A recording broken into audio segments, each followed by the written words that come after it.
Bruins Beat is powered by Prize Picks, the exclusive daily fantasy partner of the CLNS Media Network. And welcome into the Bruins Beat, presented by Prize Picks. Use code CLNS to get up to $100 back on up to $100 deposit. 25, you get 25, 50, you get 50, 100, you get 100. Prize Picks makes everything more fun. Use that promo code CLNS. I'm Evan Marinofsky. That's Bridgette Proulx. Bridgette, what is up? Hi. Nothing much. I was watching some college hockey, but taking a break for this. So it's NCAA tournament right now. That's where my head's at. I was gonna say, I'm the same with you. There's a lot going on with that. You and I are both reeling. You and I are both mourning. We are. It's been a tough 24 hours. We're recording this about 24 hours after UMass fought hard, played Denver well, deserved to win. Bridgette, you know what's interesting? Now that, we're in this field, it's rare that, we root for teams anymore. Like the Bruins, we both cover, and we both, I grew up a big Bruins fan. I assume you did as well. And so you have to put that aside when we do these and when we cover games and all that stuff. And, when I covered UMass, even though I was a UMass student, you still had to kind of like play it. You'd be a little you'd kind of unbiased. Yesterday, maybe it's because the Patriots stink now and the Red Sox kind of stink, even though they won Thursday night. I haven't had a game where I was on the edge of my seat, just like, come on, please, I need this one so bad, please. And that was what I was like on Friday. For 4 hours, I sat on the edge of my couch, just sweating. I'm not moving the dirty dishes right there because it's 1-1. And so, yes, UMass lost to Denver in double overtime. I'm curious, would you have that same, were you kind of in that same state? So it started at 2 and it didn't finish until like almost 6. And I started watching it at 2, and then I was going on a date and I watched it in my car all the way. Like I had it on in my car all the way there, and I walked into his house still watching it. You're like, shut up. I was like, wait, we're gonna have to wait about a half hour. Good for you. No, that's the right move. On my phone. That's a big game. That's the right move. And then what this really boils down to, Evan, is we wanted UMass to move on, and we wanted our counterparts on our podcast too to just be quiet, because we both are working with guys from BU. This so is true. Connor Ryan and Scott McLaughlin, they come at us a lot, and so we have to go for bragging rights a little bit, but it didn't quite work out for UMass in that category this year. Well, we have the more recent bragging rights. A national championship in 2021, we can still hang our hat on. Yes, we can. But now, what do you do? Because when UMass is out, I root for the rest of Hockey East, and I root for a local team. So I'm actually rooting for BC right now. And it's hard. It's hard. It's interesting because like Maine would have been a good one. That's like an easy, like Ben Barr, like that whole crew. I would have loved to have seen them advance. I do root for Hockey East, like with New England Hockey Journal, local kids like Will Smith and Ryan Leonard. Obviously, want to see those guys kick ass. BU. Oh, Leonard just had a great goal, by the way. I saw Diver tweet it, and I was like, all right, I gotta take a look at this. But so yeah, I hope the New England teams do well. I don't know. Now I kind of want some chaos. Like you do want to see like a 4 seed somewhere win. So I wouldn't hate that, but it's, what? It's so exciting. It's such a, like, it's not so cliche, but I do love the NCAA tournament. It is a fun, like couple days. So, we're all in on college hockey and have been since we went to UMass. So this is every year. So this whole week, I was trying to figure out if I was going to go to Springfield or go to Providence. I might even go Easter Sunday because that's when the Providence Regional is. So if it's BC Quinnipiac, I'll probably go and ruin Easter. But I'm tempted to go. So, and I would have gone to a UMass Maine Springfield Regional, but both of them lost. So that's not going to happen. But In our hearts. I think what hurt most Yeah. is UMass played a phenomenal game. I mean, that was, to me, like, you were there. Scott Morrow hits the post. I know these Bruins Beat listeners are like, can you guys get on to Bruins stuff? But it's Sorry. hockey, all right? It's the big time of the year, so we got to discuss that. But yeah, I unfortunately. I was told by my friends who were there that when the Denver goalie got hurt, some UMass fans were pretty upset about it. The fact that it took so long and that he didn't come out, and that started a fight in the crowd. So I'm not really surprised. Well, I was shocked he stayed in, and then I'm like, all right, well, he's staying in. He's clearly not feeling great. If Yeah. UMass can get him moving, but Davis was insane. So, Yeah. props to Denver, I guess. You move on. Hopefully Mhm. Cornell beats them. Yeah, those are some of our college hockey thoughts. It's the time of year. Mhm. Sorry, we'll get to Bruins right now. So the Bruins are down in Washington. They continue this long road trip towards the end of the season, and some news coming out of DC is that the Bruins have shaken up the lines a little bit. Yeah. So they got Marchand, Zacha, Pastrnak on line 1. They've got Heinen, Coyle, Frederick 2, DeBrus, Geekie, Brazeau on 3. And then the Bruins listed JVR, Beecher, Boquist, Lauko, like Beecher / Boquist in the middle. But I saw Adam Pellerin had Beecher on the left, Boquist down the middle, and Lauko on the right. And then Van Riemsdyk, odd guy out. I know that Monty's talked a lot about wanting Beecher and Boquist on the same line together. So, interesting.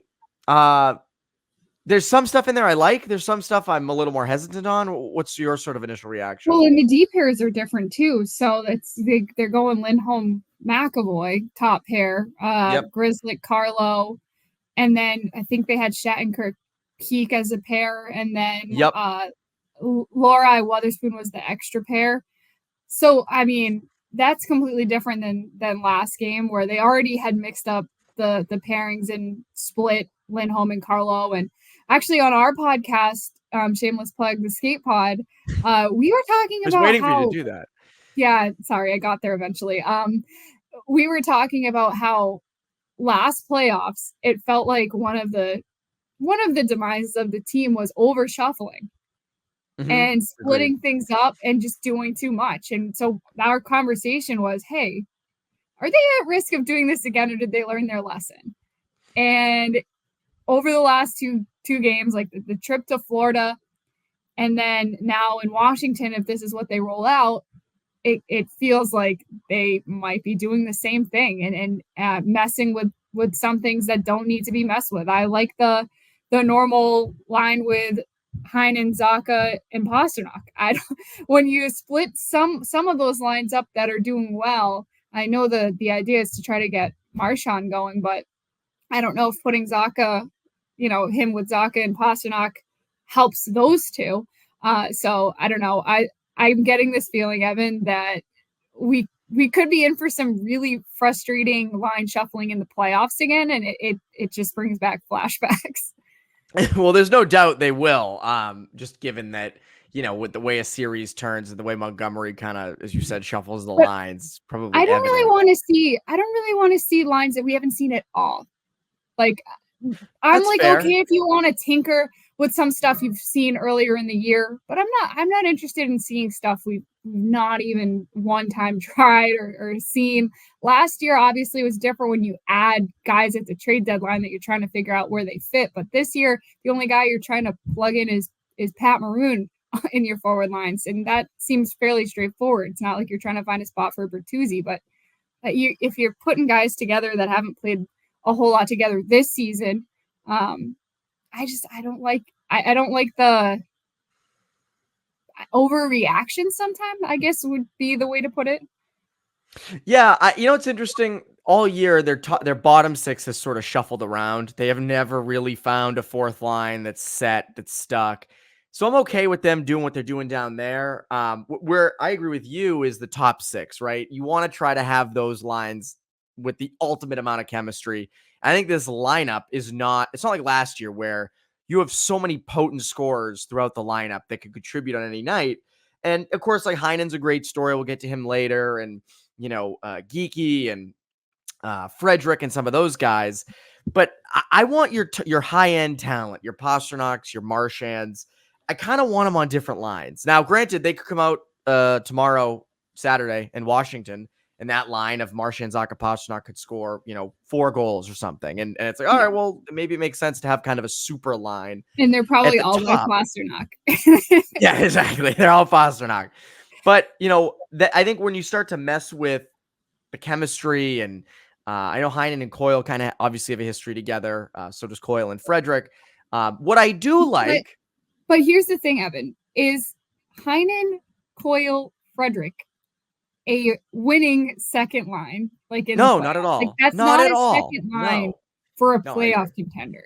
That's why when you mix Marchand back with, like, when you don't split Marchand and Pasta up, you're looking at lines, you're going, that's a third line. Heinen was a lock on.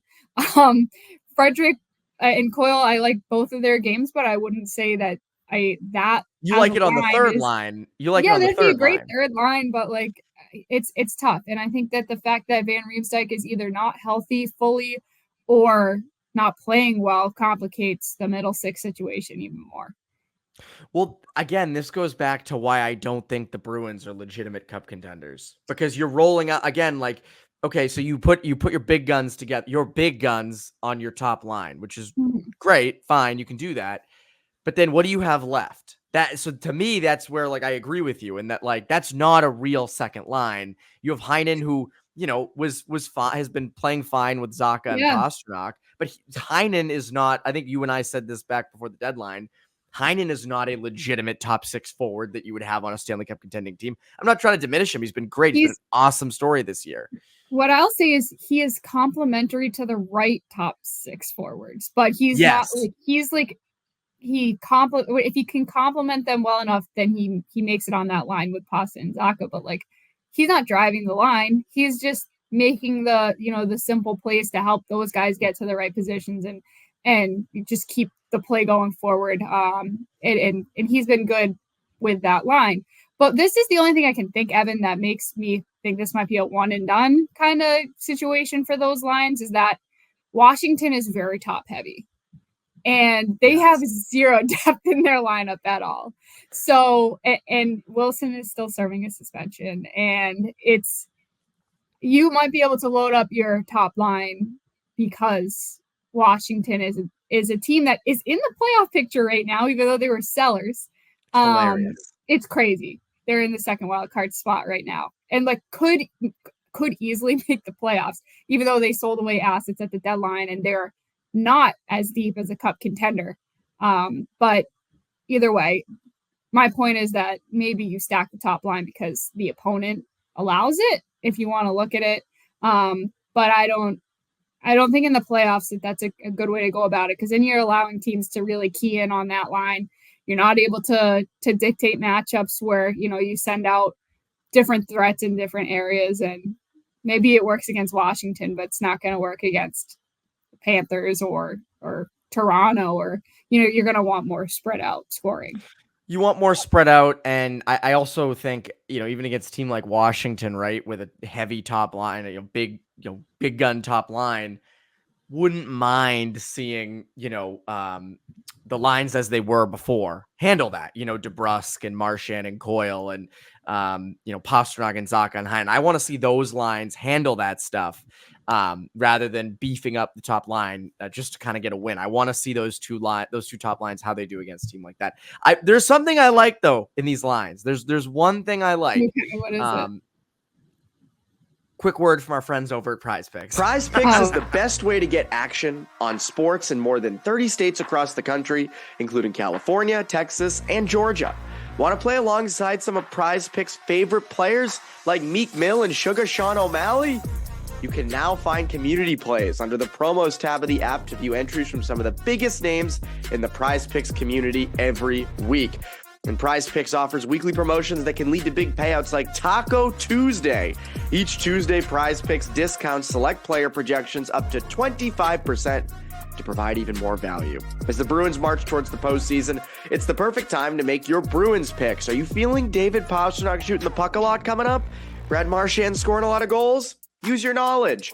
Download the app today and use code CLNS for a first deposit match up to $100. Again, download the app today and use code CLNS for a first deposit match up to $100. Prize Picks. Pick more, pick less. It's that easy.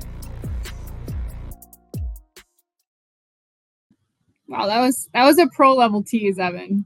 I will give you that. That was, but you're like, but first, sponsors. Podcast veteran over here. Okay. However, right. They said Taco Tuesday at one point, and I'm hungry already, and now I want tacos. So that's the point. That's the point. So totally lost my train of thought over that. Yeah, it was to trip you up. That was the goal.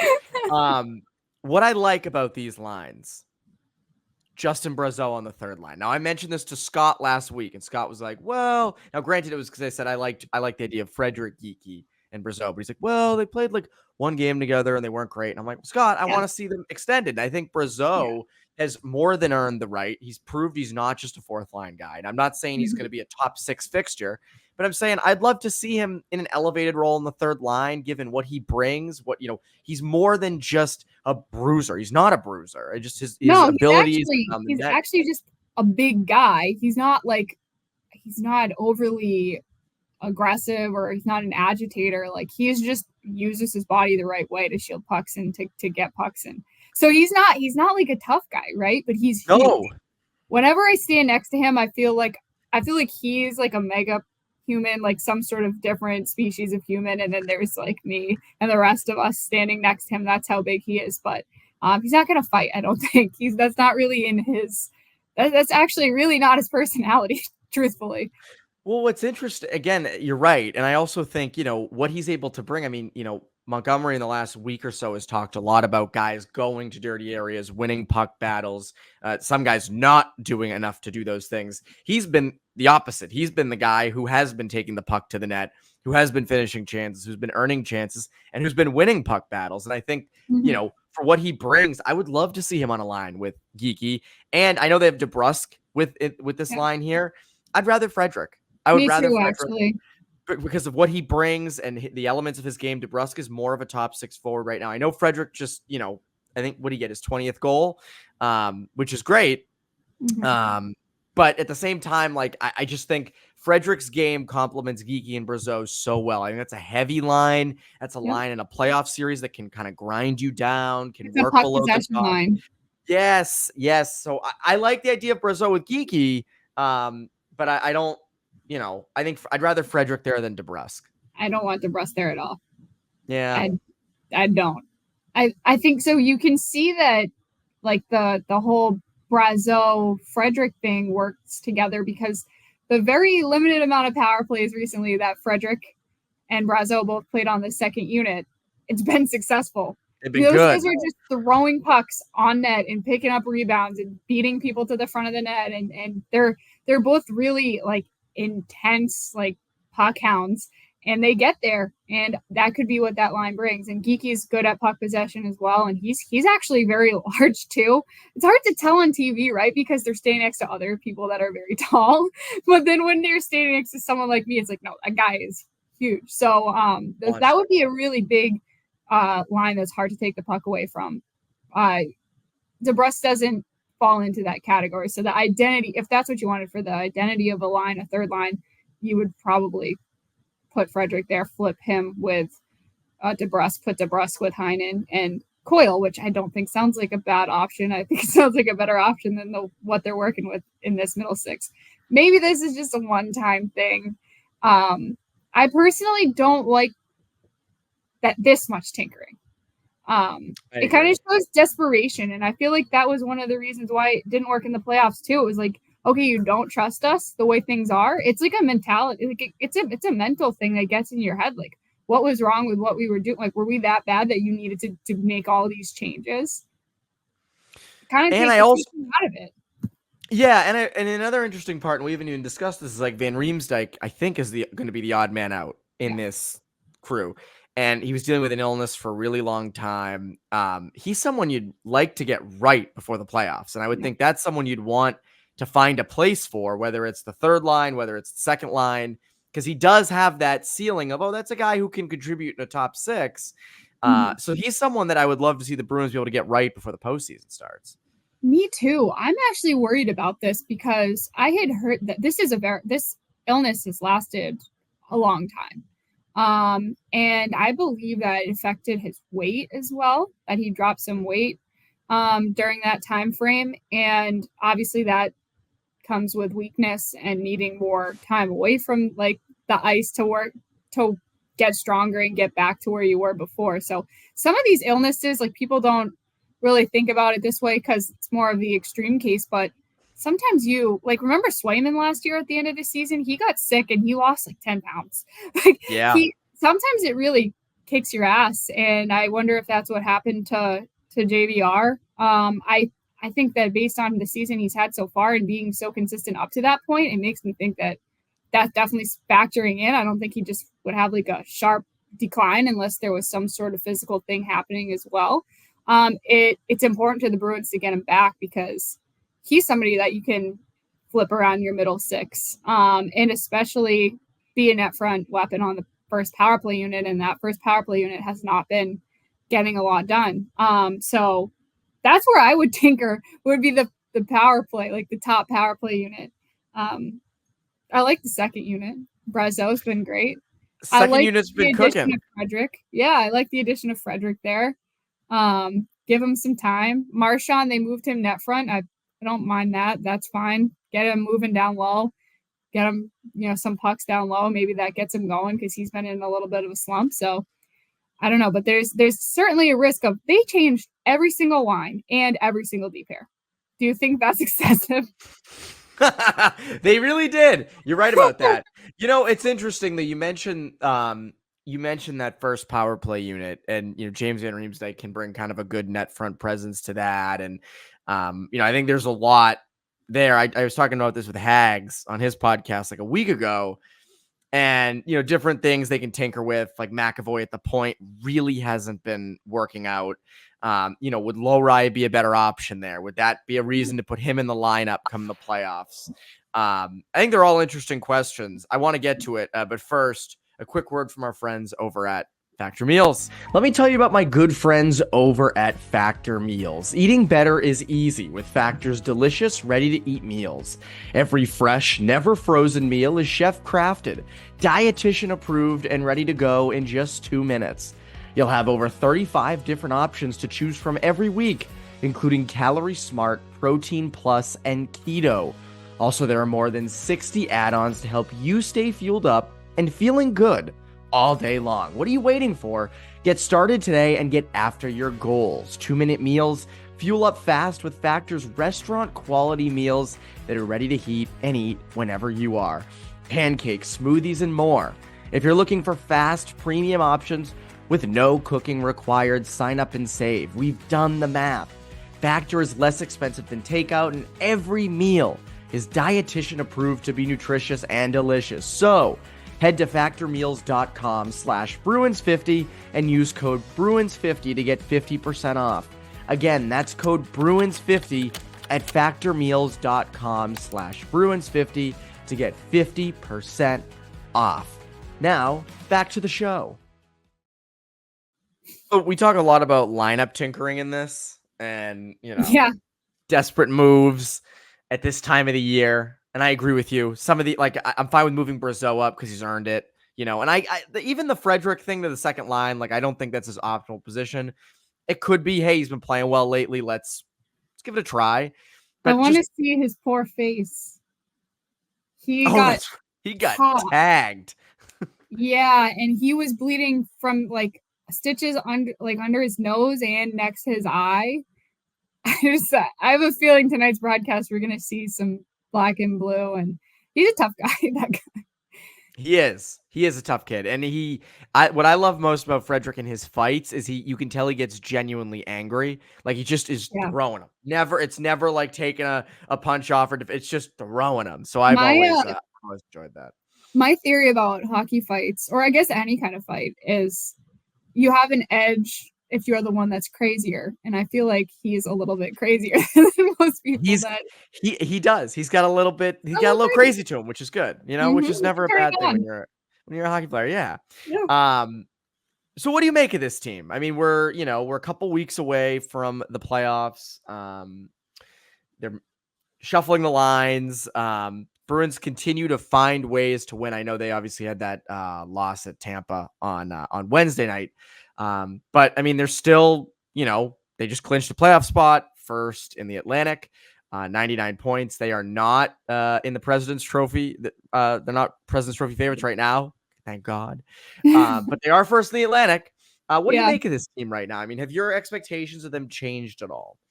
Well, so I'm just like looking at the standings as well while we're talking about this. And if the playoffs started today, they would play Washington, which is what we're going to see tonight. So why wouldn't you roll out the lineup you want to roll for the first round of the playoffs if this might be your first round opponent? That's what drives me crazy, right? I think that Washington has given them trouble this year. Yeah. So that's your first round matchup. Obviously, there's a little bit to be concerned about. They're, kind of a team that has some pests on it, but on paper you should be able to beat them. But they put up some stinkers against Washington this year. And that's why you want to see what that lineup would actually look like. Granted, like I said, Wilson's not playing for them today, but yeah, I mean, what's my take on them and their chance to go all the way? I will say I was encouraged by the game they had against Florida. Agreed. Same here. That's the kind of way they need to play in the playoffs. That level of intensity needs to be there every night, not just when Mac and Chuck annoys the hell out of you, so you lose your cool. But like, I am concerned that we don't see that intensity often enough. I know it's the regular season. I work with Andrew Raycroft for our Sunday skate, and he's not worried at all. He always says, it's, there's so many games in the regular season. You can't be that intense in all of them. You wear yourself out. So he's so calm. He is so like just chill.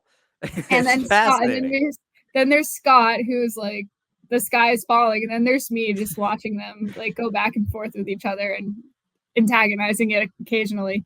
But I'm somewhere in between that, because I don't think that you can be completely calm and like it doesn't matter till the playoffs start. No, you need to figure out your line. You need to figure out how to reach that level of intensity. I mean, the discouraging thing this week was that they had 2 low energy games followed by a low energy practice that Montgomery decided to run them. And then they responded with it. Well, actually, they didn't start the game against Florida well, but they eventually got there. Took them about 8 or so minutes. But then you saw the emotional side of the game that they can bring. If they do that every game, they'll be okay. But it was only a 1-goal win against Florida. But I don't know. I'm not entirely sold on this being a team that makes it to the Cup. And I really think, and it sucks, but last year, this was true too. It depends on the first round matchup. If they had matched up against anybody but Florida, like if it was the Penguins that got in instead of sucking at the end of the season, yeah, they would have won that. They would have won a series with the Penguins. But unfortunately, you don't want it to be the case. But there's a lot riding on who they match up with in the first round. And then once you get your feet under you, usually you kind of settle in and you're off and running. But that first round can be hard. It can be. They should win a round. To be first in the East, in the Atlantic. You have expectations. You have the core pieces there.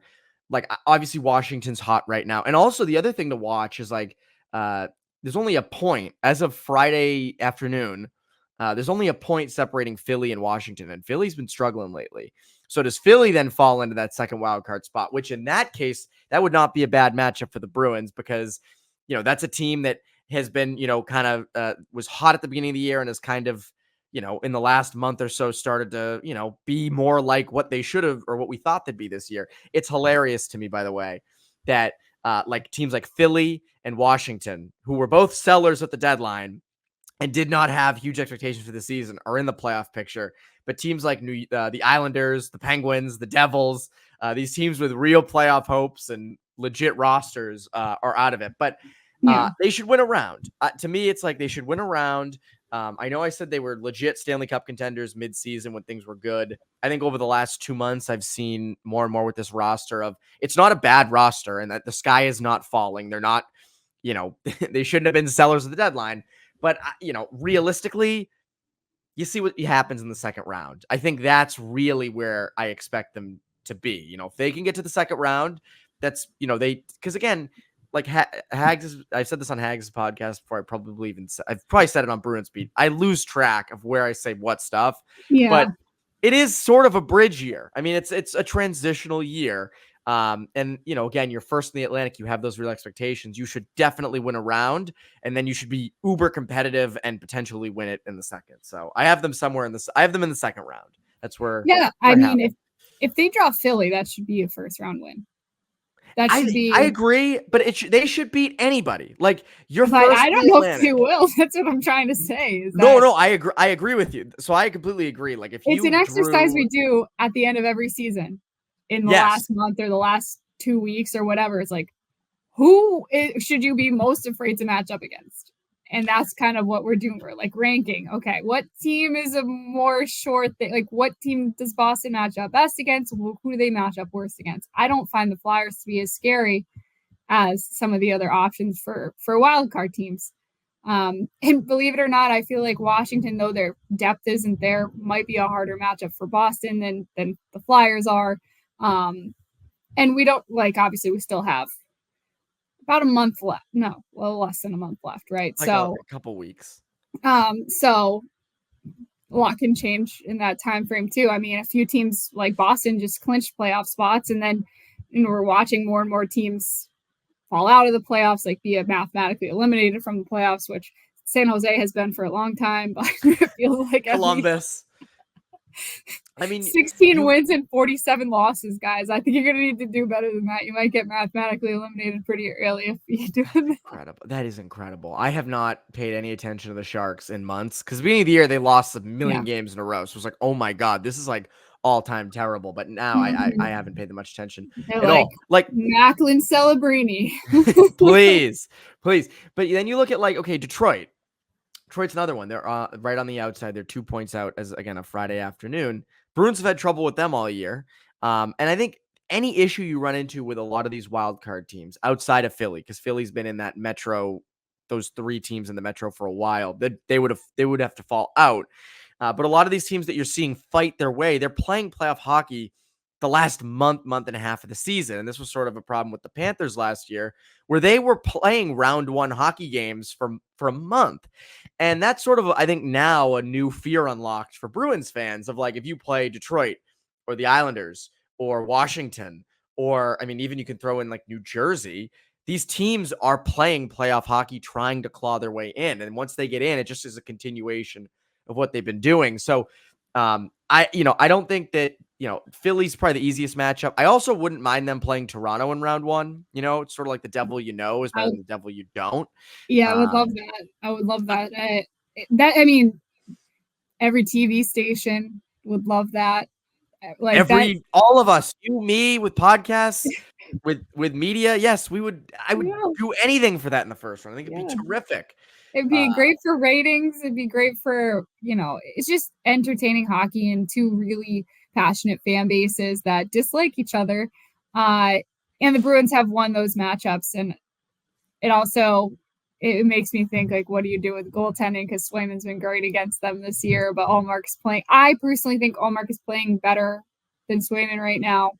And we've had this whole debate. Do you rotate evenly? And do you, we do this all the time, Evan. This is another thing with Razor and Scott that they fight about, because Razor says no, rotation will not change his mind. Scott says rotation tries to get Razor to change his mind. And it's just even in the commercial breaks, we're like, we don't change it though. Okay. All right. We're still arguing in the commercials. That's good though. I would expect. I like that Scott puts up a legit fight on that. That's what Scott's great for. Scott's great at speaking his mind. And he didn't used to be. He's something came over him in the last year, where now all of a sudden he's got some sass to him. He's great at that. He does have some sass, which is nice. I think I accidentally pulled it out of him. I think I accidentally pulled it out of him by poking him too much. You I was activated messing it. with him too hard. Yes. But so yeah, I mean, I think just back to the Bruins playoff thing to finish this off. They should win a round. Like, I don't know. I agree with you. Like, Washington, Detroit, those would be, difficult matchups. Those would not be 5-game series. If they lost to Washington or Detroit, we would rip them. Like, I still go back to that. Like, they should win a round. If you're gonna be that good at the regular season, you better at least win a round in the playoffs.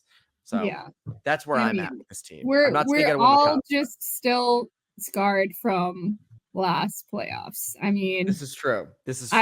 Were you at Game 7? I was at games 5 and 7. Yep. So I was at all of the home games in that series. Game 7 was one of the worst feelings I've ever felt, like, from a collective group of fans. Like, the air was out of that building before the game was even over. Then they came back and it's like, oh, they might actually win, and then they lost. But you could hear a pin drop at one point when they were losing in that game, and it felt like there was no oxygen in that building. It was one of the worst atmospheres I've ever been involved in sports. It may be the single worst atmosphere I've been in at the Garden ever, and that's before they lost. And then obviously in the locker room after was genuinely, like, I've never seen anything like it, how upset, like, it. And I'm a sympathetic crier, so I had to stop myself from, like, if I see other people crying, sometimes I cry, and it was just like seeing grown men cry, not the best. So we are all scarred from that situation. We do not want to, fans do not want to see it. It's tough to cover as a media member as well. Like, people are upset and you're asking them questions, they just want to be left alone. So that's true. Let's just we're all, like, keeping the bar at a certain level so that the pain just isn't as much as it was.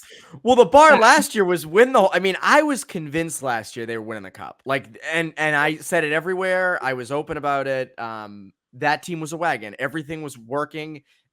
You had all the pieces, all that stuff. I was shocked. I will challenge, though, that I have been at a worse environment there, and it was Game 7 in 2019 Bruins. Okay, well, yeah, They went down early, and that building was. It's sad because people spend so much money on tickets, and to have it just deflate. It was 2-0 after 1. It was like, well, this is over. And I felt the same way last year because it was, what was it? The Panthers were up by 2 goals entering the third, or they were up, and then the Bruins came back, took the lead. I'm like, oh my God, like, obviously this is how it's going to end. The Bruins are going to win. I went down to the third level to get ready for, like, availabilities and stuff. Cause I'm like, oh, this is in the bag. And then we get down there and I'm like, oh, it is not. Yeah. So hopefully things end differently for Bruins fans' sake this season. Before we go, Bridgette, you got a lot of stuff going on. What can people look forward to from you?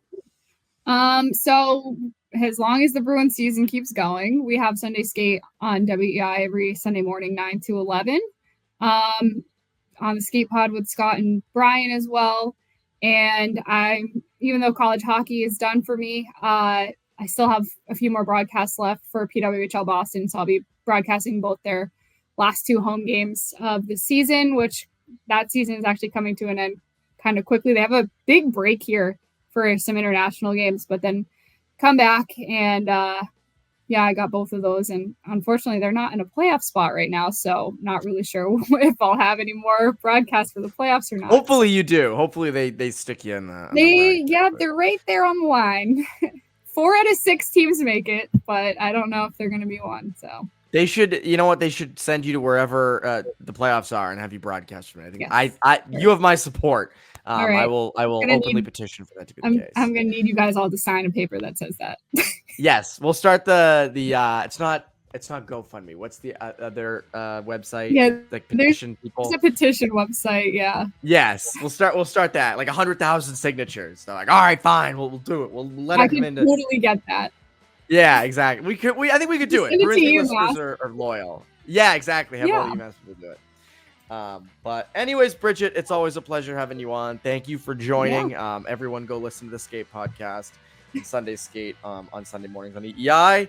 And yeah, that's been this episode of Bruins Beat. By the way, before I go, I will not be here next week. I will be on vacation. There will be a mystery guest host hosting both episodes next week. It's the first time I've not done 2 episodes since I started doing this. But there will be a guest host next week. So you can look forward to that. It's not Connor. It is not Connor. Connor has poked the bear and he has enough going on. So it's somebody different. You will like this person. I know you guys like this person. So they're smarter and better than I am. So enjoy that. But anyways, that's been this episode of Bruins Beat. You Bruins Beat listeners, have a great rest of your week.